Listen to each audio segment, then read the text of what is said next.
Bom, pessoal, bom dia. 10 de outubro, 8h53 da manhã. Vamos iniciar o nosso relatório da semana. Queria fazer algumas ponderações a respeito das taxas de juros, né? Para a gente se situar ao longo do tempo. Então, hoje existe um aumento das teorias econômicas a respeito de aumento da inflação, recessão ficando cada vez mais forte nos Estados Unidos, né? Então, poderia levar o mundo, a economia mundial junto, principalmente pela falta de efeito da subida dos juros dos últimos tempos imprimidas pelo Fed, né? Então, a gente ainda tem dois aumentos das taxas de juros que devem trabalhar na casa do 0,75 para a próxima e 0,5 até o fim do ano, em acordo com o que eles estão comentando por lá, os colegas de economia, né? O fato é que, nesse momento, todas as ações que foram tomadas para conter a enxurrada de dinheiro que foi imprimida no ano passado, ela não foi suficiente para conter a inflação momentaneamente. Então a gente tem um desarranjo bastante forte nesse sentido e talvez não seja resolvido nos próximos períodos, né? É preciso que a gente fique muito atento. Eu resolvi fazer esse gráfico aqui, chamando a atenção a respeito das nossas taxas de juros, né?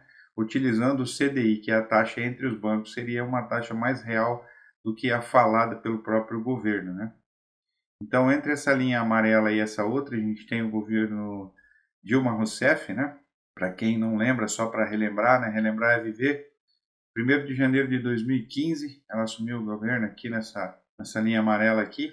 Na época, o presidente do Senado era Renan Calheiros, da Câmara Henrique Eduardo Alves e o Senado era o Lewandowski. Então a gente conseguiu avançar nossas taxas de juros de 6,84 para 14,35. Eu comentei com vocês que a gente iria ter uma elevação das taxas de juros que chegariam próximo à casa dos 13, né? Agora a gente está em 13,66, mas vamos lá. Após o período Dilma, a gente teve o governo Temer, né? Então, PMDB, eu vou deixar um gráfico para vocês das datas certinho. Em 31 de agosto de 2016, a Dilma foi afastada, né? Lembra daquela votação do Congresso? Com 61 votos a favor e 20 contra o impeachment. Ela sofreu impeachment, a gente caiu até essas taxas de juros na casa dos 6, né? Aqui a gente teve, quando assumiu o governo Bolsonaro, né? Então a gente caiu até aqui a casa dos 2, mais ou menos. E agora, depois da vinda da pandemia, eu não posso culpar exatamente a pandemia, né, mas é um efeito mundial do aumento das taxas de juros, então um desarranjo econômico causado pela gestão também precisa ser somado com o que aconteceu a respeito da economia, que nos trouxe a uma taxa de juros na casa dos 13,66. Daqui para frente, o que a gente tem? Né? A tendência é que a gente fique nessas casas até que a gente venha a ter uma nova presidência, né? Bastante atenção nessa hora, e para a gente prestar atenção que os gráficos eles funcionam também para a economia como um todo, né? Ele deixa bastante indícios aqui. Na última reunião do Copom, a gente não subiu os juros, né? Então já é um indício importante que a gente manteve as nossas taxas por aqui. O que é bom, mas não é tão importante considerando que dos Estados Unidos vai ser subido em mais quase 2%, né? Bom, em relação ao dólar, eu decidi mostrar esse gráfico aqui com um zoom out aqui, né, de um mês. Então, cada candle desse corresponde a um mês decorridos, né, que é onde a gente tem bastante bem marcado a nossa consolidação, que vai da casa dos 5,80 até a casa dos 5 aproximadamente, para a gente poder fazer a observação. Eu queria chamar a atenção, em cima das reuniões que a gente fez a semana passada, sobre a importância dessas linhas azuis, né, a possibilidade de resistências e de suportes sempre que elas são tocadas, né? Outro fator a chamar a atenção é essa formação de preço aqui, que ela é maior, e agora ela está marcando exatamente a casa dos 5,15, que é onde existe a maior quantidade de negociações de preços, né? Então isso é muito importante, principalmente porque se todo o mercado desde 2020 tem comprado câmbio no momento em que a moeda toca os 5,20, esse é um fator extremamente importante e relevante para a gente na nossa tomada de decisão, né? Então a gente tem um momento bastante interessante, eu peço que vocês observem essa linha dos 5,20 e esses 4 meses aqui, né? Então a gente teve 2 meses negativos, 2 meses positivos, né? mas sempre com um respeito muito grande a essa casa dos 5,20.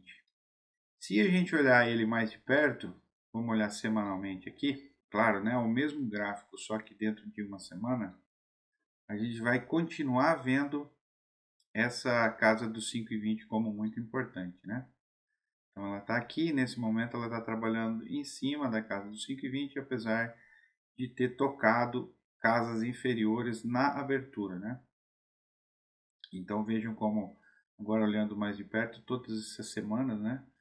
Essa linha dos 5,20 foi rompida e trabalhou acima, né? Foi tocado lá em cima, na trendline, que é aquela linha branca descendo, e acima na casa dos 5,40, que deixou oportunidade para que vocês fizessem hedge de câmbio, e eu sei que foi aproveitado pela maioria.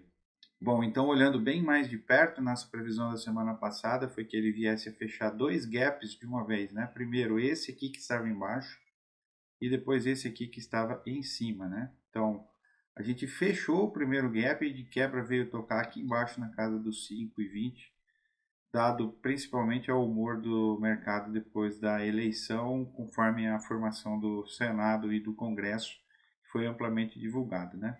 Então a gente teve esse toque aqui embaixo e agora a gente está operando acima na casa dos 5,20.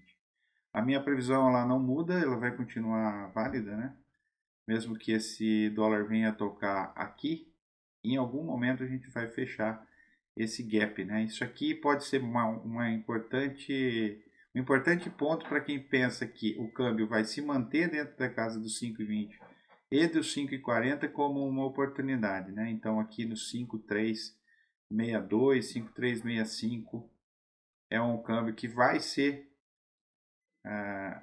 acontecer em algum momento. A gente não sabe exatamente se é essa semana, né?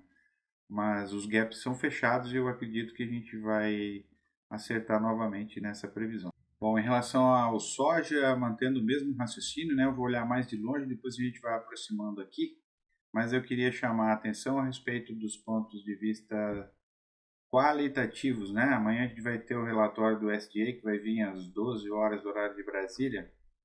Então existem algumas pautas que estão sendo consideradas, mas bem pouco, está bem morno esse relatório, né? Então a gente não espera muitas alterações, mas sim a gente tem alguns pontos importantes para observar. Primeira questão do fluxo de cargas no Rio Mississippi, né? Ele continua lento, mas sendo corrigido, né? Porque a gente não tem o final do aumento dos níveis do rio por enquanto, né? Estão conseguindo fazer o fluxo, mas já com o efeito considerado nos preços já em relação a essa possibilidade, né? Apesar de eu não concordar, os colegas estão falando do aumento da produção em relação ao ano passado, que agora está em 50,5 bushels por acre para soja, e tem colegas falando até em 51,7, né? Existe uma vantagem competitiva do nosso grupo em relação a levar em conta aspectos agronômicos na hora de fazer informação por aqui, né? Então, enquanto os nossos colegas eles têm apenas os aspectos numéricos do que o SDA fala e dos gráficos, aqui a gente leva em consideração também a parte agronômica, né?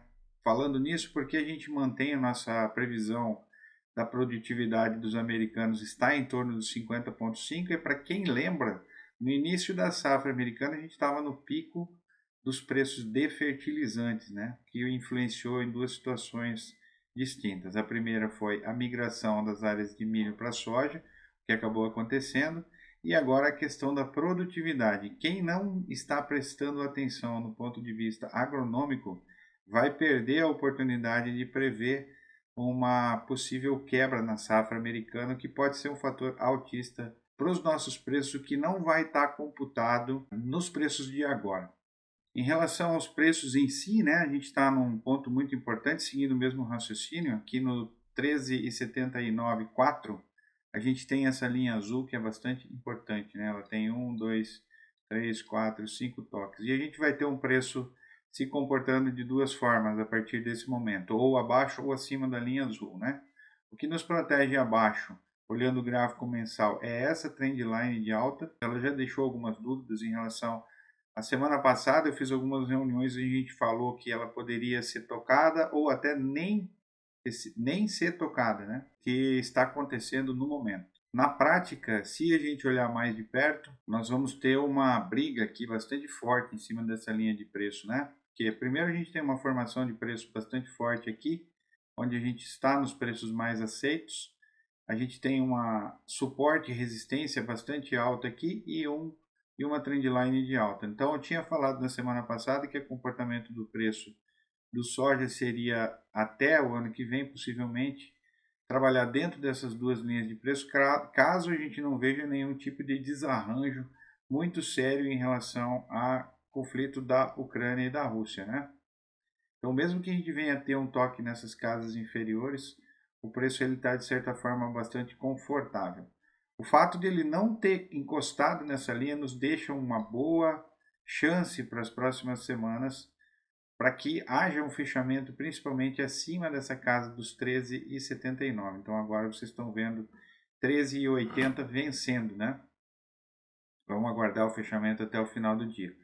Acima a gente tem o que é conhecido de vocês, 14,50, né? O 14,39 e lá em cima os 14,89. Se em algum momento a gente tiver o fechamento bastante conciso dentro da casa dos 13,80, a gente vai ver essa consolidação aqui ser mantida, né? Com bastante dificuldade na hora de andar nesses patamares acima da casa dos 13,50. A nossa previsão então não muda, né? Conforme o combinado, a gente conseguiu fazer essa previsão de forma assertiva na semana passada, né? Parabéns para quem pegou esse trade aqui nos 14,39 e vamos seguir para o milho B3. Então, aqui conforme o combinado também, eu falei que ele iria ter uma dificuldade bastante grande de passar da casa dos 89 e 69, principalmente por causa do câmbio, né? E que ele iria fazer o fechamento desse gap que ainda não aconteceu. Então a gente está entre a casa dos 86 e dos 82, a gente vai ter esse fechamento sendo concluído em algum momento, né? Então a previsão dessa semana é que a gente vai andar 39 centavos para cima ou para baixo, né? O que faria com que o preço viesse aqui na casa dos 88 e depois voltasse para fechar esse gap. Isso é bastante provável que aconteça, né? Com um pouco mais de dificuldade, caso o câmbio venha se comportar acima da casa dos 5,20. Em relação ao milho americano, a gente tem um fator bastante importante, né, para ser considerado, que são essas duas formações de preços aqui. Então, para quem acompanha mais tempo, a gente está repetindo essa movimentação a partir do momento que essa linha dos 573 foi rompida, a gente teria um movimento exatamente igual ao que estava aqui para o lado superior, né, o que acabou acontecendo. Então, dois quadrados iguais aqui levaria o preço à casa dos 7 dólares, o que veio a acontecer a partir de julho de 2022, onde a gente tocou no 573 e depois veio para as casas superiores. Esse número ele fica bastante interessante porque tecnicamente ele não teria mais força para avançar. Então a gente tem dois aspectos importantes. Do aspecto qualitativo, a gente tem uma conclusão na produção americana, né? Ele está bastante perto dos números, não teria motivação para que ele viesse subir mais do que a casa dos 7. Mas também, por outro lado, do ponto de vista financeiro, onde a gente computa bancos e fundos, a gente tem esse gap que precisa ser fechado. Então a gente viu algumas movimentações dos bancos fazendo ofertas bastante similares em cima dessas casas que estão marcadas aqui, né? Que aqui estaria o preço mais alto da história, o preço mais alto de todos os tempos, em 8,49. A gente teria aqui em 8,37, que seria o preço mais alto dos últimos tempos, né? Aqui uma pequena consolidação e esse gap que foi deixado no fechamento do contrato de julho, onde ele desceu até essa casa e agora ele pode ser recuperado. A minha visão é que, em considerando gaps, né, talvez esse seja o relatório dos gaps, né, bastante deles formados, a gente vai ver esse fechamento acontecendo logo, né, e talvez seja um movimento bastante rápido. Então, para quem tem negociações em milho americano, principalmente o pessoal lá de Maranhão, Piauí, que tem bastante informação de preço em cima do milho americano, muita atenção no momento em que esse milho vier a tocar a casa dos 7,40, porque novamente a gente não tem perspectiva de que ele suba muito mais considerando que esse gap ele precisa ser fechado. Bom, em relação ao arroz, conforme combinado, né, a gente vai ter esse toque aqui na casa dos 16,64, conforme a gente já havia falado na semana passada, ele está confirmando, né, um movimento de queda. Geralmente o que acontece aqui, só para título de informação, né? A partir do momento que o preço desiste de trabalhar nessa casa aqui, existe um menor interesse de todas as pessoas da ponta compradora, porque no mercado profissional de preço eles sabem que vai existir um momento em que o preço vai ser confrontado da parte de compra, né? Então, se a gente respeitar essa formação de preços aqui, qual é o próximo caminho para ele, né? Ele tocar nessa consolidação e ir de encontro a essa linha que é a média dos últimos 200, nesse caso 200 dias, né? E também de encontro a essa trendline de alta. Então, aqui nós temos 3 pontos para considerar, né, como suporte, que é o suporte bastante forte nessa casa aqui, vai ser tocado somado com a média e somado com a trendline de alta. Então, para a semana a gente não vê nada abaixo da casa dos 16,50 sendo testado, mas não concluído, né? Caso a gente venha a ter um rompimento dessa casa aqui, o nosso destino natural é trabalhar na casa dos 16, o que não é a nossa previsão para o momento, não pelo menos sem briga. Bom, para a gente finalizar em algodão, né, a gente não estava conseguindo identificar o momento que ele iria chegar ao fundo, apesar dessas quedas bastante violentas que trouxeram o algodão da casa do 1,20 aqui para a casa dos 80 centavos, né? Então, aqui a gente tem essa média móvel que acabou sendo quase testada, estava até com ordem de compra aqui nessa região. Vou dar um spoiler para vocês aqui, que acabou não acontecendo por causa de 1 centavo. Faz parte do negócio, então eu errei aqui. O pessoal tira sarro de mim até hoje, né? Porque profissional, né, que é casa de ferro e espeto de pau. Eu tentei a cirurgia aqui na hora de venda, agora eu tentei a cirurgia na hora da compra e errei em ambos os casos, né? Que também faz parte do negócio. Mas o mais importante é acertar a movimentação como um todo e não o momento, né? Que é o meu caso aqui. Agora a gente está vendo uma reação do preço do algodão de 4,75, que é bastante importante. Ele vai encontrar uma resistência aqui na casa dos 88, não vai ser simples de concluir, né, ou de romper nesse caso, mas a gente não vê ele passando durante essa semana acima da casa dos 92.